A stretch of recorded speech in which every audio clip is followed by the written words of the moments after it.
Welcome to టీ10 నేను Revathi. బుల్డోజర్ల న్యాయంపై supreme court ఇవాళ కీలక వ్యాఖ్యలు చేసింది.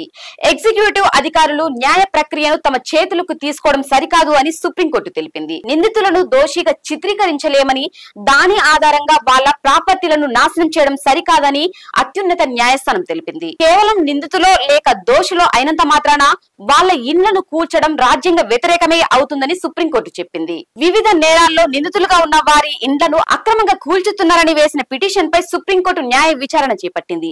Justice B R Gavai, justice K V విశ్వనాథన్లతో కూడిన ధర్మాసనం ఈ కేసులో తీర్పును ఇచ్చింది. నిందితుల ఇండ్లను కూల్చడం రాజ్యాంగ వ్యతిరేకమని, అలాంటి చర్యలకు పాల్పడిన అధికారులపై పెనాల్టీ వేయాలని కోర్టు సూచించింది. నిందితులు దోషులకు కొన్ని హక్కులు ఉంటాయని కోర్టు చెప్పింది.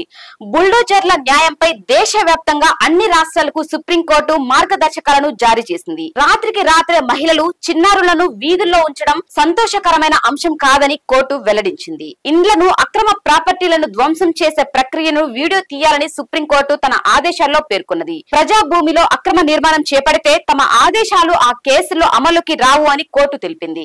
ఇది ఇవాల్టి న్యూస్. చూస్తూనే ఉండండి టీ10.